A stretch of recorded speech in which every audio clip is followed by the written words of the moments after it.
자, 11번째 판구조론의 정립 과정에 대해서 알아보도록 하겠습니다.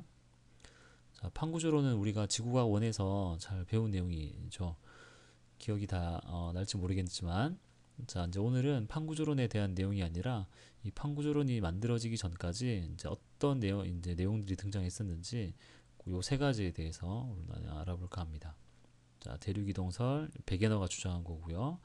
영국의 홈스가 얘기한 멘틀 대류설, 그 다음에 이제 마지막으로 해양지 확장설이 이제 등장하게 됩니다.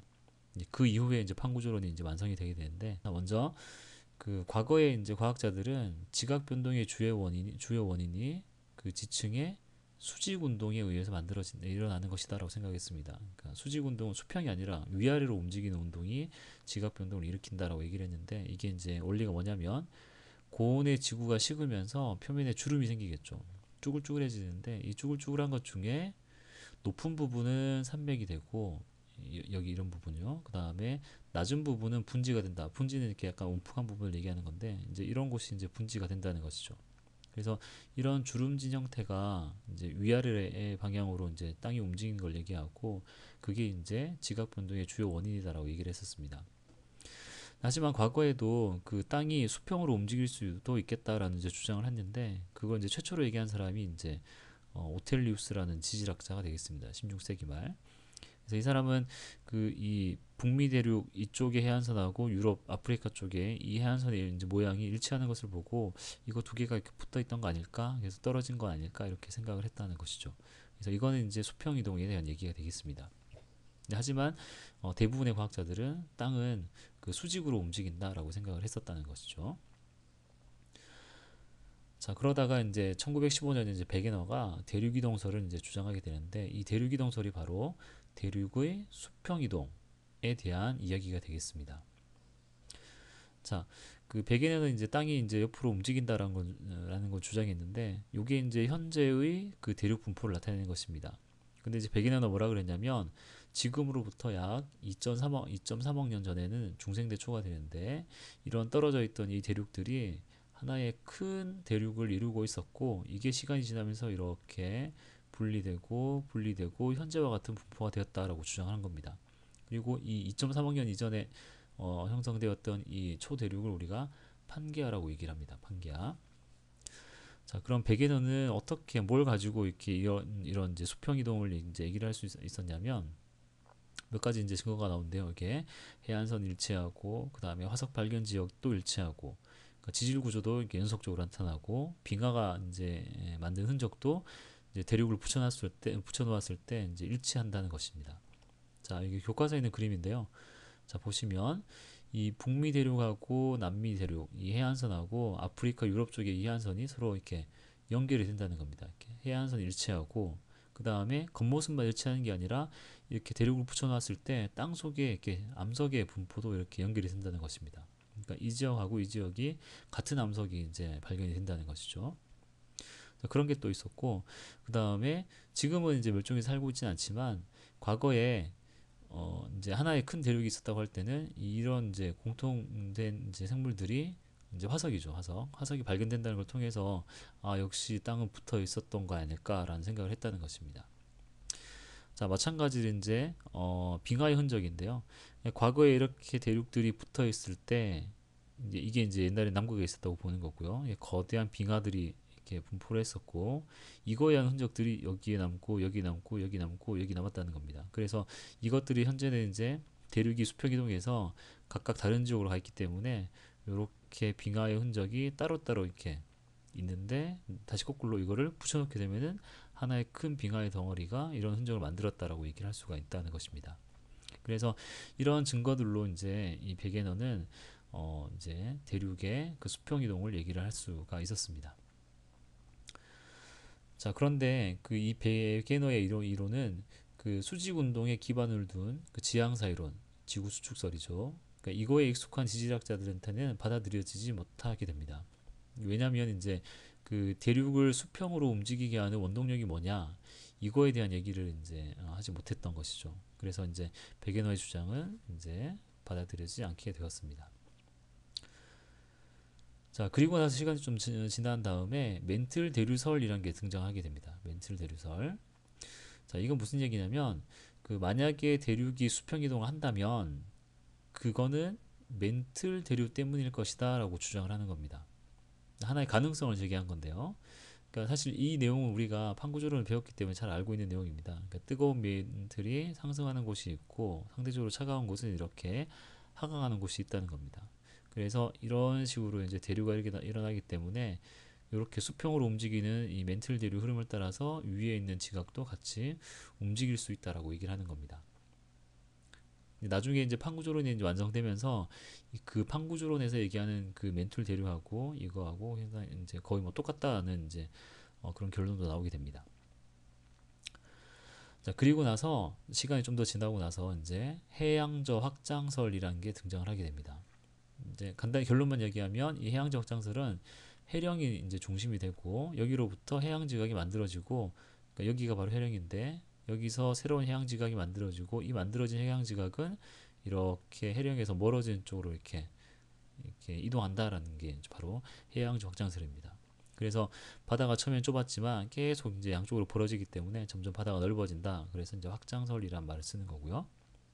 자, 여기에도 멘틀 대류가 나와 있는 것이죠. 이런 식으로. 그래서 이 멘틀 대류 때문에 위에 있는 판도 대륙도 같이 이렇게 움직일 수 있다라고 얘기를 하는 겁니다. 자, 이 그 해양저 확장설은 세계 이제 대전 시에 이제 잠수함이 발달하게 되는데 이 잠수함으로 이제 해저 지형을 좀 정밀하게 탐사하게 됩니다. 근데 그러면서 대서양 중심에 거대한 산맥, 그러니까 해저 산맥이죠. 그 중앙 해령을 발견하게 됩니다. 여기 그림에 나오는 것처럼 이렇게 좀 징그럽게 보이긴 한데 이게 바로 중앙 해령입니다. 대서양 중앙 해령.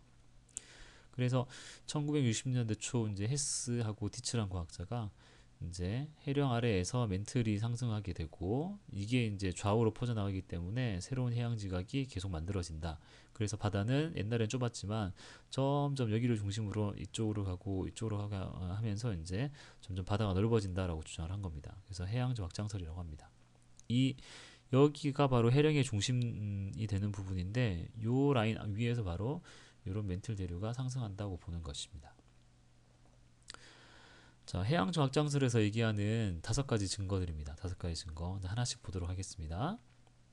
자, 첫 번째, 중앙 해령의 존재.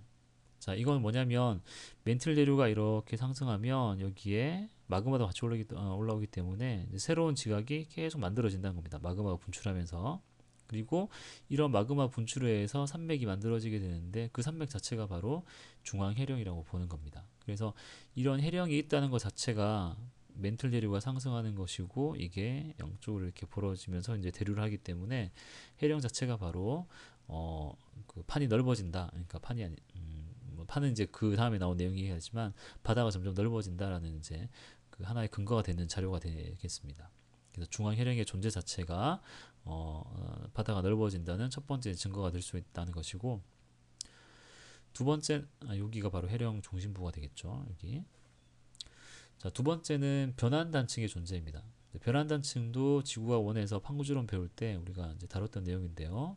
이제 뭐냐면 해령을 중심으로 확장하는 판의 움직임이 속도가 좀 다르기 때문에 서로 이렇게 어긋나는 곳이 만들어지는데 그게 이제 자, 여기서 그림을 좀 보시면 여기가 바로 해령인 거죠. 해령의 중심. 그 다음에 여기도 해령의 중심입니다. 근데 요거 두 개에서 끊어져 있는데 요 사이에 요 부분 있죠. 요 부분. 여기가 이제 이쪽 판은 이쪽으로 이동하고 이쪽에 있는 판은 이쪽으로 이동합니다. 이렇게 이 노란색을 기준으로 해서 서로 반대 방향으로 이렇게 어긋나는 부분이 생기는데 이 노란색 부분이 바로 변환 단층이 됩니다. 그래서 이런 게 왜 생기냐? 판이 움직이는데 속도가 다르기 때문에 생긴다. 라고 얘기를 하는 것이죠. 그래서 결국은 이제 이게 이제 바다가 넓어지면서 만들어진 하나의 이제 지형이다. 이렇게 설명을 하는 것이죠. 크게 보면 이렇습니다. 이 파란색이 이제 해령이 되는 거고요. 그 다음에 해령을 중심으로 해서 양쪽으로 이렇게 대륙이 이제 바다가 넓어진다는 겁니다. 그래서 요 사이에 이 연두색으로 칠한 요 부분이 바로 변환단층에 해당되겠습니다. 자, 또 하나는 현무암의 연령 분포인데요. 자, 여기 보시면 요렇게 파란 선 이게 그랬습니다. 여기가 바로 해령인데 해령을 중심으로 해서 이제 해령에서 새로운 해양 지각이 만들어지고 이 해양 지각이 이제 해령에서 점점 멀어지는 쪽으로 이렇게 이동하기 때문에 이제 과거에 여기서 만들어졌던 해양 지각이 지금은 여기까지 이동한다는 것입니다. 그래서 지금 해령에서는 최근에 만들어진 해양 지각이 있을 것이고 이 먼 지역은 과거에 여기서 만들어진 게 오랜 시간에 걸쳐서 여기까지 갔다는 것이죠. 그래서 여기를 중심으로 멀어질수록 그 해양 지각의 나이가 점점 많아진다는 걸 이제 얘기하는 겁니다. 이게 보시면 색깔 따라 나이가 나와 있습니다. 이렇게 대서양도 마찬가지로 해령이 가장 최근의 암석들이고 여기서부터 멀어질수록 점점 나이가 많아진다는 걸 볼 수가 있습니다. 자, 이것도 역시 바다가 점점 넓어진다. 이 라인이 바로 땅이 만들어지는 기준이 된다라고 이제 볼 수가 있는 자료가 되겠습니다. 자, 또 하나는 뭐냐면 대칭적인 고지자기, 그러니까 옛날의 지구자기장이라고 보시면 됩니다. 자, 이 라인 역시 해령입니다. 해령을 중심으로 해서 판이 이제 땅이 이쪽으로 가고 이쪽으로 가게 되는데, 자, 고지자기는 뭐냐면 옛날에 지구자기장을 얘기하는 건데, 자, 여기 보시면 화살표가 이렇게 여러 개 막 그려져 있는 거죠. 그러니까 이게 이제 현재인데, 현재는 나침반의 N극이 북쪽을 가리킨다는 거죠. 이렇게. 근데 이 해령을 중심으로 해서 이쪽하고 이쪽을 보니까 나침반의 N극이 반대쪽을 가리켰다는 겁니다. 이제 이런 거는 그 퇴적물이 쌓이거나 뭐 마그마가 식어서 이제 암석이 될 때 그 과거의 지구자기장의 방향을 이제 그 암석 내부에 이제 어떤 흔적으로 남게 된다는 건데, 이제 그런 걸 우리가 잔류자기라고 합니다. 잔류자기. 그래서 이 암석의 나이, 그러니까 과거 언제 거다. 그 다음에 잔류자기를 해석하게 되면 과거의 자극, 뭐 자북이나 자남이 되겠죠. 그거의 위치를 알 수가 된다는 것입니다. 근데 그런 잔류자기의 분포가 이 해령을 중심으로 해서 양쪽이 대칭적으로 나타나는 겁니다. 대칭적으로. 그러니까 옛날에는 여기서 만들어졌을 때 이게 지금하고는 자기장의 방향이 반대가 되어 있는 거죠. 이쪽. 근데 동시에 같이 만들어졌기 때문에 얘도 이쪽, 얘도 아래쪽을 가리킵니다. 근데 이게 이제 양쪽으로 벌어지다 보면 떨어져서 이렇게 각각 간다는 거죠. 이쪽으로 가고 이쪽으로 가고. 그리고 또 새로운 땅이 만들어지고 또 이동하게 되면 이제 이쪽은 이쪽으로 가고 얘는 이쪽으로 이제 이동하게 되고. 그래서 이 해령을 중심으로 양쪽이 대칭이라는 말이 바로 그 해령을 중심으로 해서 바다가 점점 넓어진다, 확장된다라는 것을 이제 의미한다는 것입니다.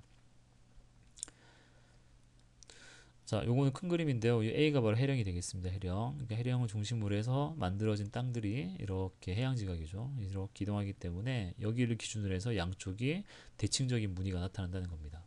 그래서 정자극기는 지금의 자기장 방향과 똑같다고 보시면 됩니다. 나침반의 N극이 북쪽을 가리킬 때고, 과거에 나침반이 만약에 있었다면은 이제 나침반의 N극이 반대로 남쪽을 가리켰을 때로 역자극기라고 얘기합니다. 그래서 자북이 남반구에 있었을 때를 이제 역자극기라고 보시면 됩니다. 이제 그 모양이 해령을 중심으로 해서 대칭으로 나타난다. 그게 바로 판이 확장되는 것이다. 그러니까 바다가 확장되는 것이다. 이렇게 설명을 할 수가 있습니다. 자, 마지막 증거는 뭐냐면 퇴적암의 나이와 두께입니다. 자, 이게 이제 해수면이고요. 바다에 이제 해령이 있습니다. 단면을 본 거고요. 그래서 지금 여기서 이제 해양 지각이 만들어지게 되면 오랜 시간에 걸쳐서 점점 이쪽으로 쭉 이동하게 됩니다. 이쪽으로도 갈 수 있는 거고요. 그래서 여기 있는 해양 지각은 과거 여기서 만들어져서 오랜 시간 동안 천천히 이동해서 여기까지 온 거라고 보시면 되겠습니다. 그러면 여기서 만들어진 해양 지각이 이렇게 쭉 이동하는 동안에 바다에서부터 퇴적물을 받게 됩니다. 그래서 퇴적물이 이렇게 쌓이는 거죠. 이런 식으로. 그래서 여기까지 온 놈은 퇴적물이 조금 쌓인 거고, 여기까지 온 애는 계속 퇴적물을 쌓고 가기 때문에 퇴적물의 두께가 이렇게 두꺼워지게 됩니다. 멀리 가면 멀리 갈수록. 여기는 아직 얼마 안 쌓았기 때문에 이 두께가 얇은 것이죠. 그래서 해령을 중심으로 해서 멀어질수록 퇴적암의 두께, 그러니까 퇴적층의 두께가 두꺼워지게 되고, 그 다음에 이 퇴적층 중에서도 제일 아래쪽에 깔려 있는 거는 제일 아래쪽에 깔려 있는 부분은 여기서 이제 이제 퇴적되는 그 퇴적물이 되겠습니다. 그래서 이게 이제 여기까지 온 거기 때문에 요거는 요 당시에 퇴적된 거기 때문에 요 퇴적물의 나이가 이제 점점 많아진다는 것입니다. 그래서 그러니까 퇴적층의 제일 밑바닥 부분 있죠. 요 부분, 요 부분의 나이를 비교했을 때 밑바닥 중에서는 멀리 갈수록 퇴적물의 나이가 점점 많아진다는 것을 또 알 수가 있습니다. 그래서 퇴적암의 나이 멀어질수록 점점 많아지게 되고 두께 역시 점점 두꺼워진다. 이렇게 두꺼워진다라는 걸 통해서 이제 바다가 확장된다는 것을 이제 주장을 했습니다. 자, 자, 여기까지가 이제 해저와 해양조 확장설의 이제 증거로 이제 제시된 것들이고요. 이제 하나가 더 있는데 이거는 이제 그 우리 교과서에는 나오지 않지만 중요한 내용입니다. 그래서 설명을 좀 드리겠습니다. 이거는 이제 해양조 확장설이 나오기 이전에 이제 등장한 내용인데요. 자, 보시면 이게 이제 무슨 그림이냐면 여기가 이제 북미 대륙이고 여기가 북미고 대륙이고, 그러니까 여기가 북극 부분이고 이제 지구를 위에서 내려다본 모습이라고 보시면 됩니다. 여기가 대서양이고 여기가 유럽 대륙이라고 보시면 돼요. 자, 이게 1, 2, 3, 4, 5가 있는데 여기에 단위가 몇 억 년 전을 얘기합니다. 몇 억 년 전. 그리고 이 점들은 뭐냐면 자북입니다. 자북. 자, 무슨 말이냐면 이를 볼게요. 자, 북아메리카에서 측정한 2억 년 전의 자북 위치는 여기다라는 겁니다. 또 2억 년 전 이제 암석을 통해서 유럽에서 측정한 그 자북의 위치가 여기라는 겁니다. 여기. 그러면 그 자북이라고 하는 거는 자석의 한 극을 얘기하는 건데 자북은 두 개가 있을 수가 없는 거죠. 나침반에 그 자석의 n극이 s극이 하나씩밖에 없는 것처럼. 그래서 그런데 왜 북미에서 2억 년 전 암석을 통해서 연구를 해보면 자북이 여기 있다 그러고 유럽에서 이제 측정한 걸로 이제 연구를 해보면 이쪽에 있다고. 그러니까 서로 다른 지역을 가리킨다는 거죠. 이제 이게 왜 이렇게 됐냐면, 자, 이 파란색이 이제 저기 북미 대륙이라 하고, 요 녹색이 연두색이 유럽 대륙이라고 하겠습니다. 자, 여기 보면 이제 과거에 두 대륙이 붙어 있었습니다. 붙어 있을 때. 그리고 이 점들은 그 당시, 그러니까 2억 년 전이라고 하겠습니다. 2억 년 전에 만들어지는 암석들입니다. 그러면 이 암석이 만들어지면서 이 암석 내의 정보들을 이제, 그러니까 우리가 잔류자기를 해석을 해보면 그때 자기장 이제 자북의 방향이 이런 식으로 표시가 된다는 겁니다. 이렇게. 이거는 이제 지금 그린 이 그림은 2억 년 전 모습이라고 생각하시면 됩니다. 그러니까 2억 년 전에는 이 얘네들이 만들어질 때 자기장이 극이 여기에 있기 때문에 얘네들이 갖고 있는 정보도 다 이쪽을 가리킨다는 것이죠. 이렇게. 그래서 원래는 하나의 자북극이 만들어지는 건데 이 상태에서 대륙이 이동하게 되면 어떤 일이 생기냐면 이제 이게 이제 그대로 이제 그러니까 여기가 자북이었는데 이 돌들이 이제 굳어진 거죠. 이렇게. 이제 그 상태에서 이제 대륙이 이제 움직여 버리면 이렇게 그 각각의 암석이 가리키는 자북의 위치가 달라져 버린다는 것이죠. 이렇게. 그래서 원래는 이렇게 하나였지만 이렇게 갈라지기 때문에 마치 두 개의 자북이 있는 것처럼 지시를 한다는 것입니다. 그래서 거꾸로 두 개의 자북이 아니라 하나의 자북을 만들기 위해서는 대륙을 붙여보면 된다는 것이죠. 이게 결국은 뭐냐면 자북극이 두 개가 나왔다는 것은 뭐냐면 땅이 움직였다는 것을 의미한다는 것입니다. 자, 그래서 그 북아메리카에서 측정한 대륙 이제 자북의 위치가 이렇게 달라지고 그다음에 유럽에서 측정한 자북의 위치가 달라지는데 이거 자체가 달라지는 거는 지구 자기장의 변화라고 보면 되는데 중요한 거는 2억 년 전에 왜 두 개가 있었냐, 이거는 자북이 두 개 있었다는 게 아니라 2억 년 전에 하나였지만 그 이후에 땅이 벌어지게 되면서 각각 서로 다른 위치를 가리키게 되면서 이렇게 갈라진 것입니다. 그래서 두 대륙을, 여기가 대서양인데 여기 대서양을 없애서 이렇게 붙여버린 겁니다. 대륙을 해보니까 2억 년 전에 자북의 위치가 하나가 딱 나온 거죠. 이렇게. 그죠? 3억 년도 마찬가지고 5억 년도 마찬가지고. 그래서 자북은 역시 하나가 맞구나. 그러면 이렇게 갈라진 이유가 결국은 원래 붙어있던 대륙이 떨어졌구나, 이동했구나라는 이제 그런 얘기를 할 수 있다는 겁니다. 자, 여기에서 5, 4, 3, 1 이렇게 변해가는 거는 지구 자기장의 역년 변화로 설명하시면 됩니다. 우리가 앞에서 편각복각 배울 때 자기장의 변화에 대한 내용도 했었는데 이거는 이제 지구 내부의 외액의 어떤 변화들 때문에 이렇게 달라지는 것이라고 이해를 하시면 되겠습니다.